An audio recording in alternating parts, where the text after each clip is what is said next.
second graders. This is Miss Molly, and today we're going to continue learning about what happened after Columbus came to the Americas. We've learned all about the Lenape indigenous people who lived where we live today and who now live all over the United States. This is the area where the Lenape lived. At the same time as the Lenape were living in the Americas, the European white people were living in countries in Europe. One of those countries was Spain, which is marked with this red star. The King and Queen of Spain sent Christopher Columbus on his first trip to the Americas. Another country called the Netherlands was a home of a group of people called the Dutch. And the Dutch are who first came to New York. And we're going to think about what happened when they came to New York. They encountered the Lenape and took over much of the land. So let's look at a timeline of what happened. We know that for 23,000 years, for all this time, Native people like the Lenape, the Apache, the Choctaw, the Haudenosaunee, and hundreds of other tribes lived in the Americas. They developed farms, they hunted, they built homes, they traded with each other. And then in 1492, something happened. You may remember this was the year when Christopher Columbus arrived in the Americas. When he arrived, he kidnapped many of the native people. He brought them back to Europe and sold them as slaves. And he told other Europeans, hey, come to the Americas.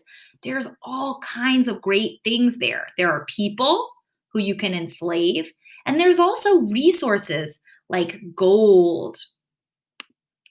And so a lot of other Europeans came, and they were from places like Spain, Italy, England, and the Netherlands. And they sailed to the Americas too because they wanted to find their own riches like Columbus had done. So today we're going to do something called an inquiry.